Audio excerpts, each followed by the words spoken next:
In the previous class, we have studied the transmitted wave and the reflected wave, and the transmission coefficient and the reflection coefficient, and why this particular reflection occurs. In today's class, we will see the one more phenomena which occurs in the transmission lines, that is standing waves and then the standing wave ratios. And what is the relation between the standing wave ratios and the reflection coefficient, and so many things. Now consider this is a sending end and this is your receiving end. Whenever if you consider a particular transmission line, your receiving end may be open circuited, or it may be closed circuit, short circuited, or it may be terminated with the characteristic impedance. That means to say, now suppose if I consider, so this is a transmission line, so this is my sending end and this is my receiving end, and here what I am saying is that, so this is sending end and this is the receiving end. Okay? When the receiving end is not connected with any load, so then we are saying that it is open circuited. Okay? When the receiving end is terminated with it is short circuited. Okay? That is, when the receiving end is short circuited. Okay? Then the third parameter is, and this particular receiving end is terminated with a certain load ZL. Okay? Now, so these three cases, when the receiving end is open circuited, and when the receiving end is short circuited, and when the receiving end is terminated with a certain load impedance. Okay? Which are being shown in this particular figures. Okay? Which is shown in this particular figure. Now let us see, when all these three conditions are there in the transmission line, what are the things will happen. See the first case, when this particular transmission line is open circuited. When the particular transmission line is open circuited, that is, no load is connected. So whatever the information you are sending, or the signal you are sending, okay, the signal is either in terms of the voltages or it will be in terms of the current. Whatever the solid line is there, so this is our voltage and this is our current. Okay. Now, as there is no load is connected, whatever the information you are sending, it is not absorbed by the particular load. Signal is once again reflected back. When the signal is reflected back, okay, we will get a standing wave. Okay. Similarly, when the second case, let us consider, on this particular line is short circuited. Okay. When this particular line is short circuited, so at that particular time also what is happening is that, so whatever the information you are sending, or whatever the signal you are sending, it moves along the transmission line.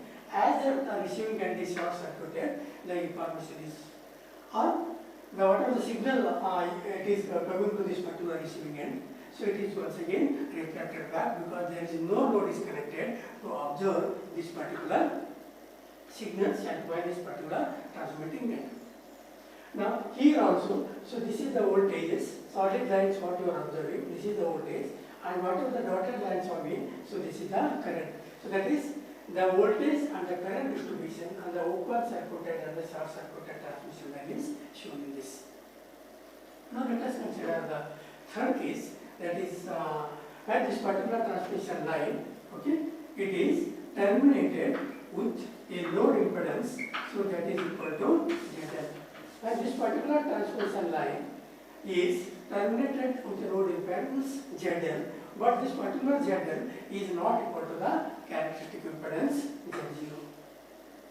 Now here, if you see, so this is the voltage which is there in the transmission lines, and the dotted lines are showing in the current distributions. Let us consider the third case, when the transmission line is terminated with the load impedance, where, so this impedance is not equal to the characteristic impedance.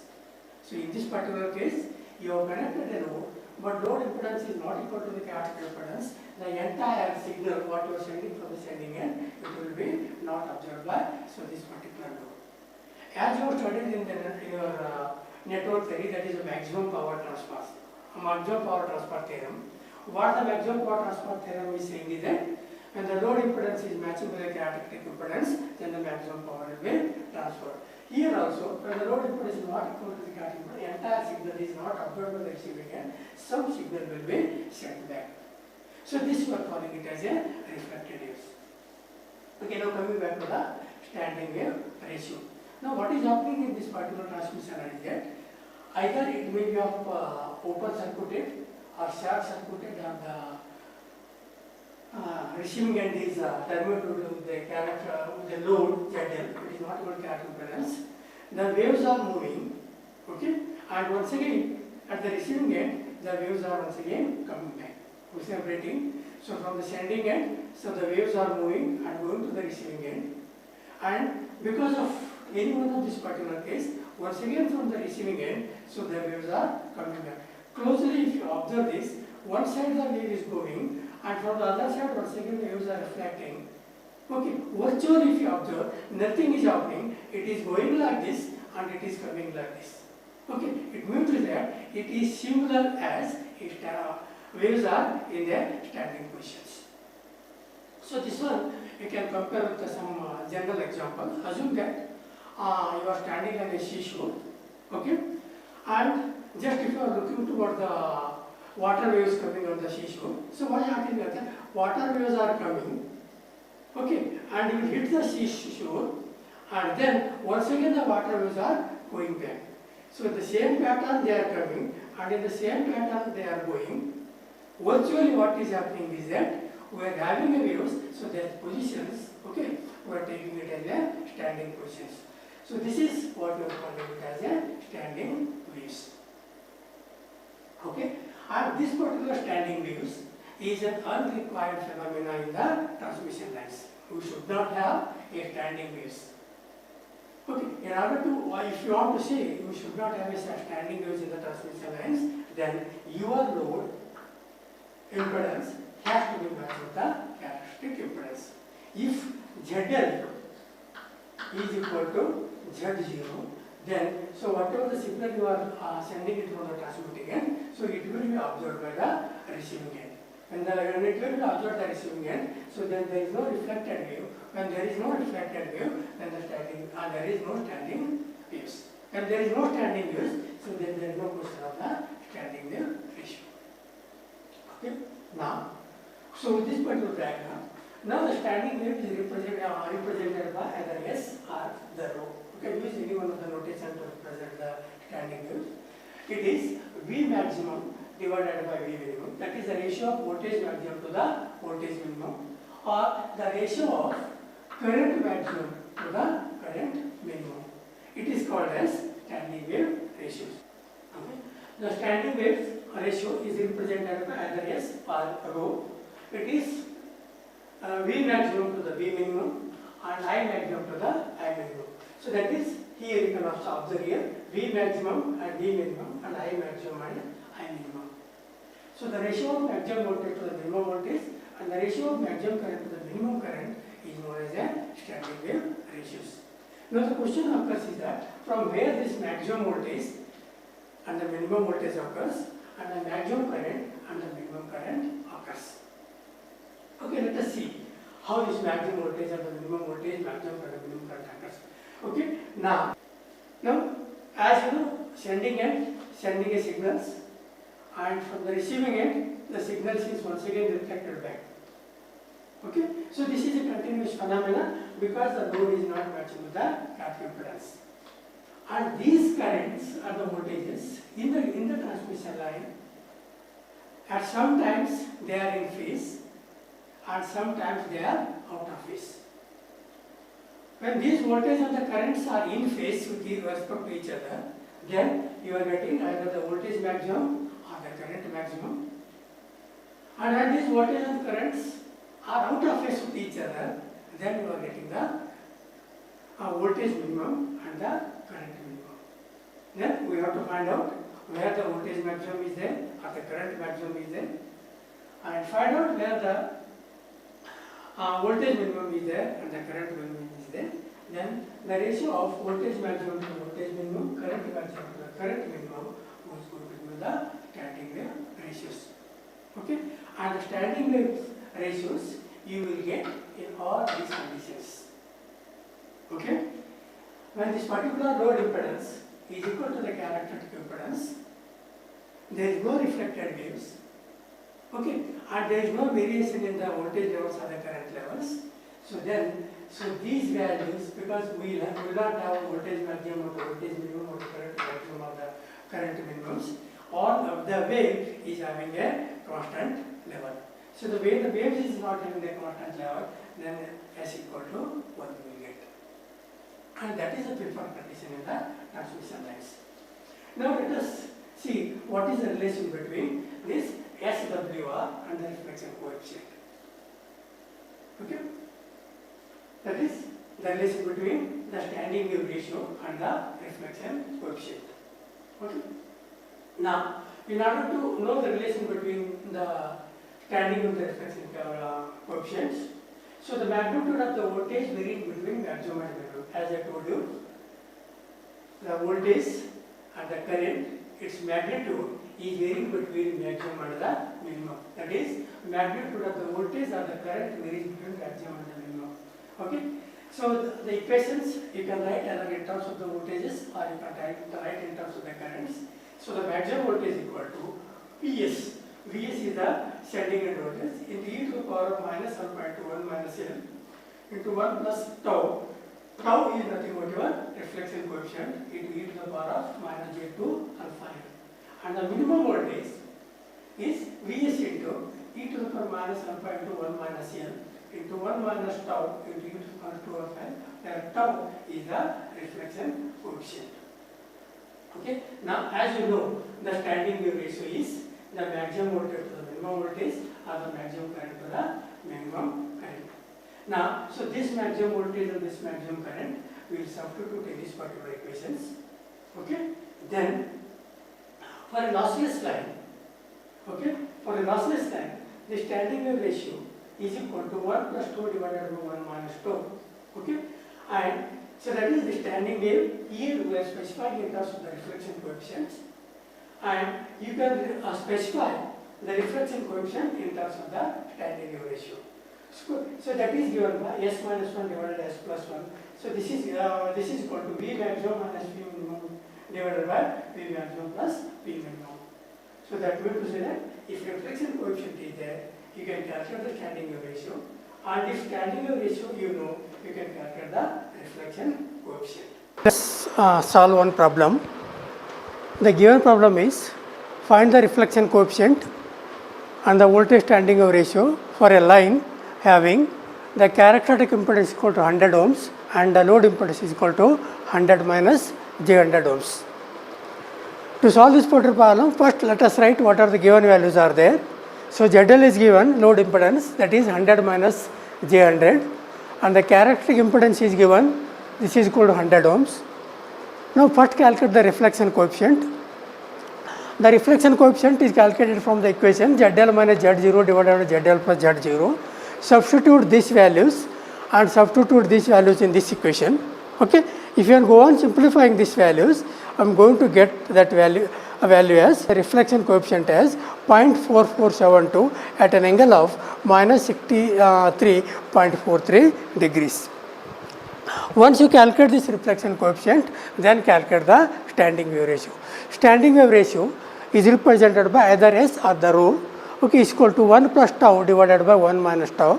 So this tau value you calculated it here. Substitute these values in these particular equations. That is 1 plus 0.4472 divided by 1 minus 0.4472.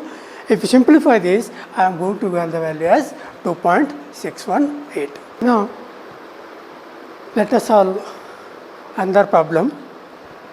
The given problem is determine the load impedance ZL and a standing wave ratio, given that the low loss line has a characteristic impedance of 500 ohms and the reflection coefficient of 0.4 at an angle of minus 50 degrees.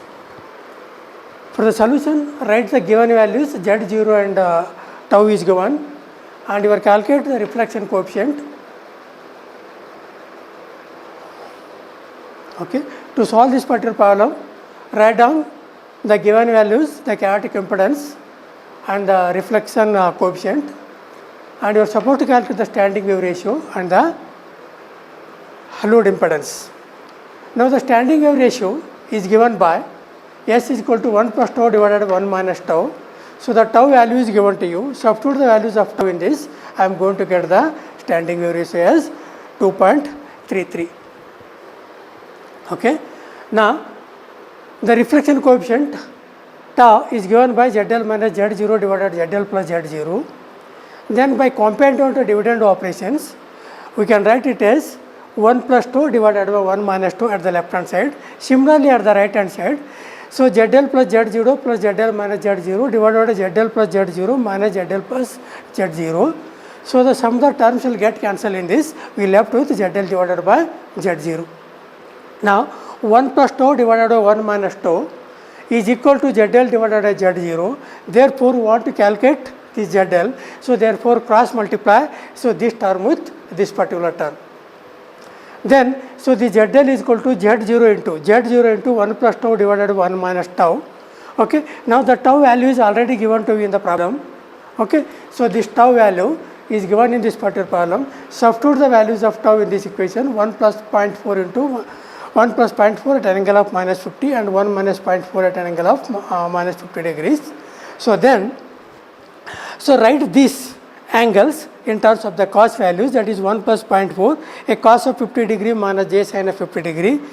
And similarly for this one, write in terms of cos and sin forms. Now if you substitute it and if you calculate the values of this, I am going to get so these values. Okay. So this term, what we are doing is that we are converting that rectangular form into a polar forms. Okay. Then if you simplify this equation, I am going to get the value as 805.06 at an angle of minus 36.1 degrees. And if you convert into rectangular form, so it is 650.48 minus j 474.3 ohms, and this is what the load impedance which has been asked in the given problem. Okay. So this is how you can solve the problems in the transmission lines. Now consider the line impedance and the admittance. So the impedance is given by V of Z, so divided by I of Z. Okay. So the Z indicates any point on the transmission lines. Now this is the transmission line. So this is the sending end and this is the receiving end. Okay. The sending end is having a voltage generator with a voltage Vz, and the input impedance of this one will be Zg, that is generated impedance. Zg is the generated impedance and Vg is the generator voltages. Okay. And voltage what you are measuring across this particular point is known as Vs, that is the sending end voltage. The voltage across this point is taken as Vs. So this is the sending end voltage. And if you measure the impedance, okay, the arrow mark is shown here. So if you measure the impedance at this particular point, okay, at this across this particular line, so then we are getting an impedance, that is Zs. So Zs is the impedance which you are measuring at the sending end at this particular point, where the voltage is Vs and the current is Is. That is Vs divided by Is is going to give the Zs. Then coming to the receiving end, so the receiving end is terminated with the load impedance ZL. Okay. And here the current flowing is IL, the current IL, that is load current IL is flowing through this particular load impedance. And if you measure the voltage across this particular point, we are getting the voltage VL. VL is the voltage measured across the load. This VL is equal to ZL into IL. Okay. Now, so at a certain distance from the load, that is from this particular load at a certain distance Z, okay, towards the generator, we want to measure the impedance. So that is called as a line impedance. Okay, I am repeating once again here.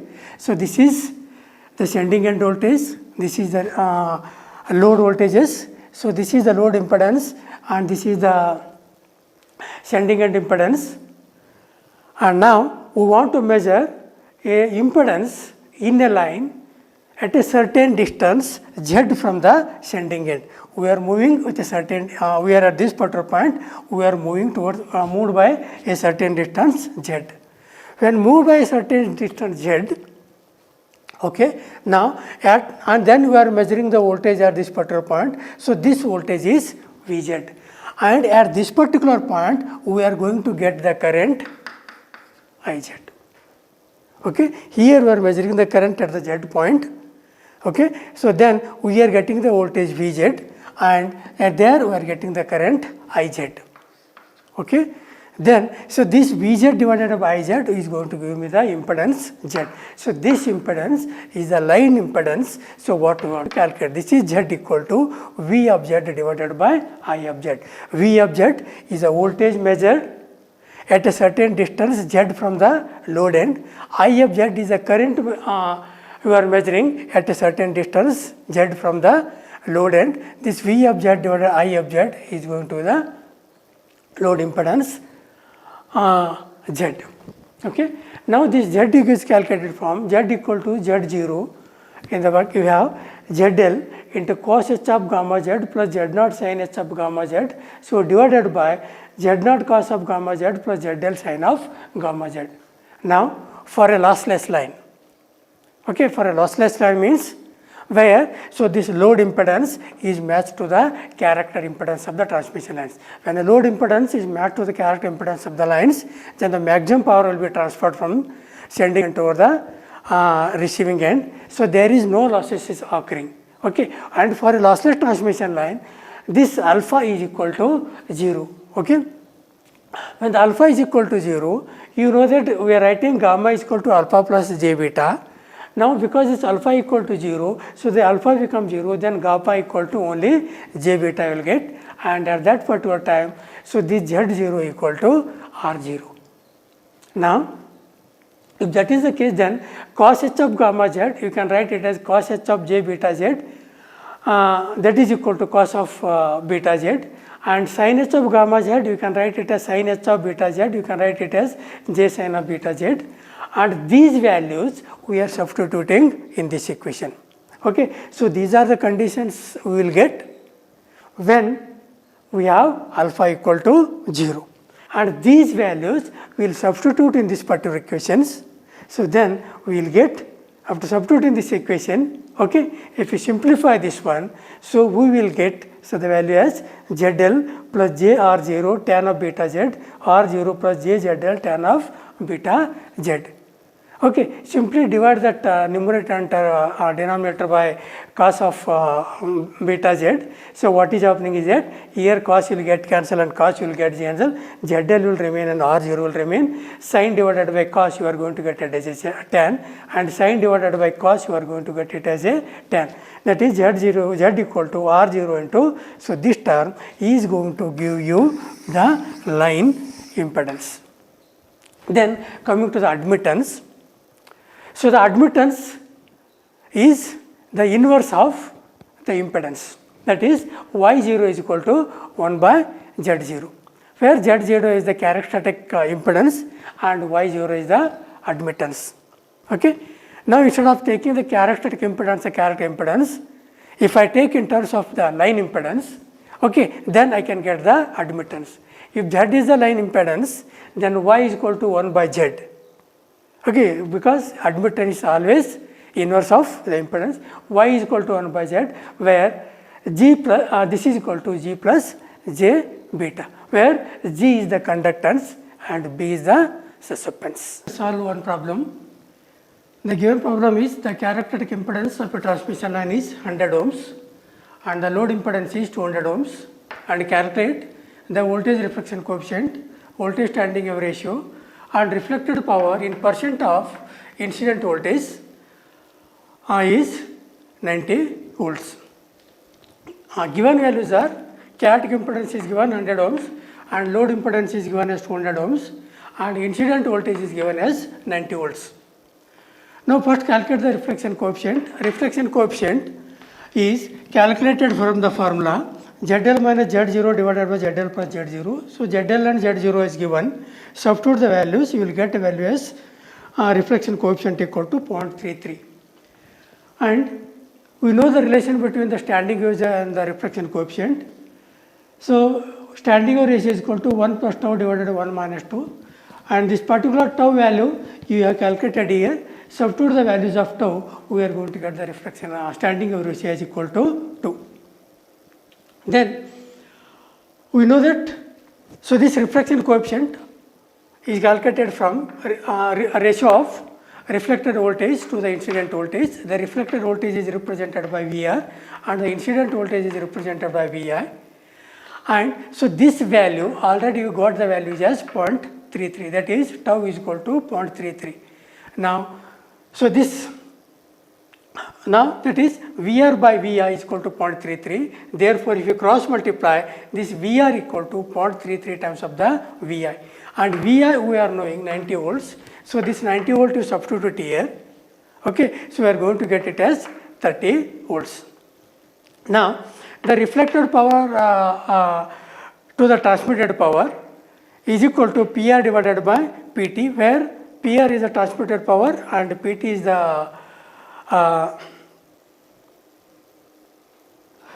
PR is the reflected power and PT is the transmitted power. Reflected power is given by VR square and the transmitted power is given by Vi square. Substitute the values of reflected power and the transmitted powers. Okay, reflected power is 30, that is square, and the incident power is 90 square. You are going to get the value as 0.1111. And in terms of percentage, then the reflected power is equal to 11.11 percentage of the incident power. Already you know what is meant by voltage maxima and voltage meant by voltage minima.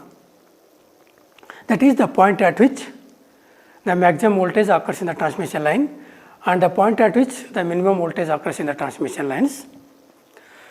On this voltage maxima and voltage minima, let us solve one problem. The given problem is a certain dissipationless air filled coaxial line, driven by an AC source operating at a frequency of 200 megahertz. The source end is sending a signal at a frequency of 200 megahertz. The characteristic impedance of the cable is 400 at an angle of 0 degree ohms, and it is terminated by a load impedance of 50 plus j80 ohms, and you have to determine the magnitude and the phase of the reflection coefficient, standing wave ratio, and the location of voltage minima from the load and the location of voltage maxima from the load. Okay. Now, from the given problem, first write whatever the given values are there and values you are supposed to calculate. The frequency f is given as 200 megahertz. Characteristic impedance is given as 400 at an angle of 0 degrees and the load impedance is given as 50 plus j80 ohms, and we are supposed to calculate this reflection coefficient, standing wave ratios, and the voltage minimum at a certain distance from the load and voltage maximum at a certain distance from the load. That means that these indicate that first voltage maximum or the first voltage minimum. Now, we know that reflection coefficient is calculated from the formula ZL minus Z0 divided by ZL plus Z0s, and this ZL and Z0 are given in the problem. Substitute that values, and if simplify it, I am going to get the value as 0.7855 at an angle of 157.04 degrees. Then the standing wave ratio, that is S or rho equal to 1 plus tau divided by 1 minus tau, and this tau value you have calculated in this, that is 0.785 and 5. Substitute this tau values here, and if simplify it, I am going to get that standing wave ratio as 157.04. Now, the next parameters to be calculated as voltage minimum and the voltage maximum. And we know that from the given problem, since the line is dissipationless, that is the line does not have any losses, then you have to calculate the wavelength lambda. So, lambda is given by C divided by F, and you know that C is nothing but the speed of these electromagnetic waves. it is 3 into 10 to the power of 8 divided by f. F is the frequency. Operating frequency is given in the problem is 200 megahertz, 200 to 10 to the power of 6. And if you substitute and simplify it, I am going to get the wavelength as 1.5 meters. Then theta is equal to 157.04. So, this value, just before this we have calculated the reflection coefficient. In the reflection coefficient we are getting the magnitude and with a certain angle. So, that angle we are considering here, that is 157.04. Then we have to calculate the minimum voltage at a certain distance d from the load. It is calculated from lambda divided by 4 pi into theta plus pi. We know the values of lambda, that is 1.5 divided by 4 pi. Theta value you have to substitute it from this. Okay. Then if you simplify this, I am going to get it as equal to 0.702. Okay, when you simplify this, you are going to get the two values, one with the plus sign and one with the minus sign, and we are supposed to consider only the value with the plus sign. So, they are considering only the plus sign, then the minimum voltage at a certain distance from the load is 0.702 volts from the load end. Then we are supposed to calculate the maximum voltage. So, the equation, basic equation used to calculate the voltage maximum is dV maximum is equal to lambda divided by 2 pi into theta divided by 2. So, in this equation we know the values of the lambda, lambda is equal to 1.5, 2 pi is the constant, then theta divided by 2. Okay. So, this equation I can write it as lambda divided by 4 pi into theta. Okay, lambda value 1.5 will substitute it here, 4 pi as it is, theta is equal to 157.04 into pi by 180 degrees. Okay. If you simplify it, we are going to get the values as 0.327. Therefore, maximum voltage at a certain distance from the load equal to 0.327 volts. Then once you calculate the maximum voltage and the minimum voltage, we have to calculate the distance between the maximum voltage and the minimum voltage. The distance between the maximum voltage and the minimum voltage, it is always lambda by 4. Okay, remember one thing, the distance between the maximum voltage and the minimum voltage is always lambda by 4. Okay, and this is all about the standing wave ratios and some of the problems.